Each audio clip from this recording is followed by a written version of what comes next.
back to my YouTube channel, #MovieBay. I am MovieBay, and in this video, I'm going to be doing a review over the Netflix series Dahmer, Monster, the Jeffrey Dahmer story. But before we get to it, though, I want y'all to drop down and hit that subscribe button to stay tuned for more recaps, reviews, and commentary videos just like this.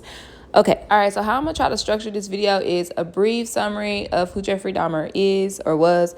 I'm going to do like a quick overview of the series on Netflix, and then I'm going to give y'all my review. So Jeffrey Dahmer is literally one of the infamous names when it comes to mentioning serial killers.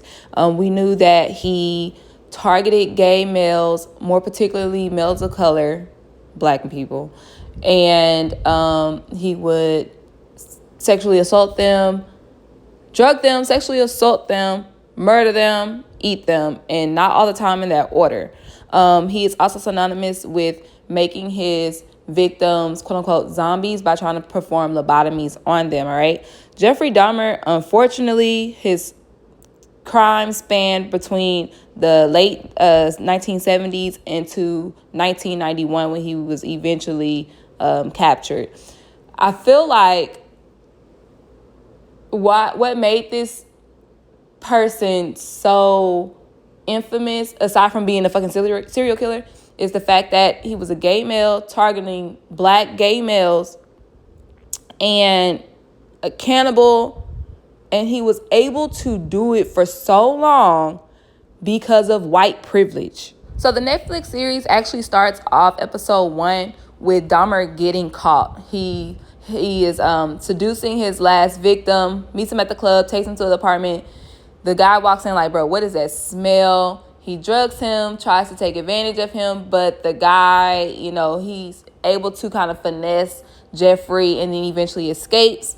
He brings the police back to Jeffrey's apartment, where the police end up finding a whole bunch of shit. Pictures, body parts, they smell the smell. And then the episode goes off with the neighbor, Miss Cleveland, saying, I've called y'all for months about this guy. I've been telling y'all for months something is not right with this guy, and y'all just now coming. So I was like, okay, so if we're going to start with him getting caught, we obviously have to flash back and go do the whole timeline thing. And that's exactly what it does. The story is told from Jeffrey Dahmer's confession to the police, because he had no choice but to confess, baby. Like, the amount of evidence that was against him, you have no choice at this point. Like, just give it up.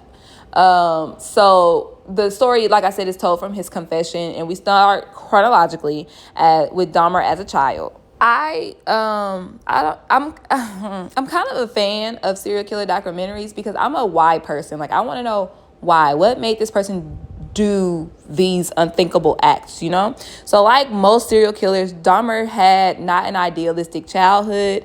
He was kind of like the oddball at school.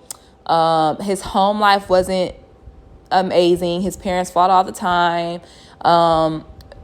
His mom was supposedly mentally ill, but then you got to think, like, back in those days, if women thought shit, any fucking thoughts, they're like, oh, they're menstruating, oh, they're this, oh, they're that, give her some fucking medication. Like, that's just how they were with women. So who knows if she was really as far gone as they portrayed. But parents divorced, and mom literally left Jeffrey at the house like, you're 17 years old, you're a man, figure it out, and took his little brother in to go start a whole new life. So prior to that, though, Jeffrey, as a child, developed this hobby of fucking with animals. Typical serial killer things. So he would take roadkill. Him and his father would take roadkill and kind of like experiment on them. Jeffrey kind of took a liking to it more, and he kind of did it by himself after that. So he just developed this hobby of experimenting with corpses at a very young age. Now, it's said that when he was 4, Dahmer had surgery on something. I can't remember. But his family said after that he was never the same. So they think that also had an impact on his behavior. Jeffrey's first actual murder was kind of a chance of opportunity. there was a guy, Stevie. He was hitchhiking to go to a concert.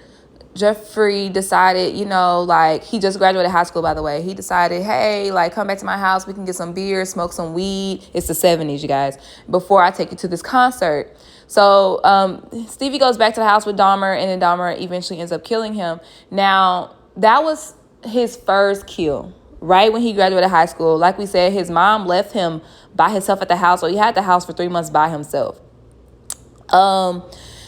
Everything in the depiction of the Netflix show is true. He, tried to go to college, had bad grades, went to the army, came back, and then that's when he started, killing again or whatever. He moved with his grandmom, where a lot of murders took place as well, right under her own nose. And then when he moved into his own apartment, he was still continuing these murders. And the most infamous and shocking story is with the 14-year-old Konark, who literally, he escaped from Dahmer after having been lobotomized. So, of course, he's not all there. And the police bring him back. The police bring him back to Dahmer. White privilege at its fucking finest. So let's go ahead and get into my review of the show. So like previously stated, I watch a lot of serial killer documentaries. I've seen a lot on Dahmer, movies, documentaries, the whole nine. This project was more impactful to me because it really shined a light on his victims and who they were outside of being victims. You know what I'm saying? And it also shined a light on Glenda Cleveland and made her very, very prominent in the retelling of the story. Because other projects focus on Dahmer and his upbringing, you know what I'm saying? So it had a different POV, and that I really appreciated. Especially the episode that focused in on Tony Hughes. Like, it was basically 1 or 2 episodes dedicated to him alone, because unknowing to me, and like I said, I've watched a lot of documentaries, I did not know about Tony Hughes, he being him being deaf, him actually having a relationship with Dahmer for damn near 2 years. Like, those are things that I didn't know, and I appreciated seeing that, like his upbringing. Like, on that episode, I forgot what fucking show I was watching, and then he meets Dahmer, and I'm like, oh shit, I forgot. Damn, I got sad because I was like, I already know how it's gonna end, And it's like, Dahmer, bro, like, you could have had a boyfriend. But no, you crazy. Nigga can't even go to see his parents for the weekend without you losing your fucking mind. Anyways, however, that was my pro. And after doing research, it will also be my con. You know what I'm saying? Because I'm not saying that the stories about who the victims were fake, because I'm pretty sure they were true. But when it comes to Glenda Cleveland, it was highly dramatized for this show. Now, after doing research, I'm going to read verbatim what it says in Milwaukee Journal Centennial. When it comes to documentaries, it's based on, so everything's not going to be true. And I want to see what was not true. So here it says in episode 1, Glenda Cleveland didn't live in the Oxford apartment buildings. One of the biggest changes to real events is the character Glenda Cleveland, played by Niecy Nash. In the show, she lives adjacent to Jeffrey Dahmer, who resides in apartment 213 in the Oxford Apartments on 25th Street in Milwaukee. The real-life Cleveland lived in a building next door. It seems likely to the show attempted to agglomerate, I hope I pronounced that right, Cleveland and neighbor Pamela Bass into one character. It's Bass who said that Dahmer made sandwiches for others in the building, which becomes the subject of an unsettling exchange between Dahmer and Cleveland characters later in the show. So Pamela Bass is the neighbor who, or was one of the tenants who could attest to more of the activities of Dahmer. You know what I'm saying? More of the sounds, more of the smells, and him trying to give everybody in the building his meat sandwiches. And we all know where we're in those sandwiches, right? While Glenda Cleveland lived in the building next door, and granted, the smell was still prominent, and she did still witness the 14-year-old being, out of it and reported the police and did try to call and follow up. That is true. I just felt like those exchanges between Glenda and Dahmer, I felt like those were really, really impactful in the show. I mean, the whole scene where he was like, recant, like, I can't get evicted, eat this sandwich, like, that shit had me on the edge of my seat, like, don't you eat that sandwich, don't eat that sandwich, you know what that is. Like, that was one of the ones that really got me off my seat, and I was like, that shit was fake.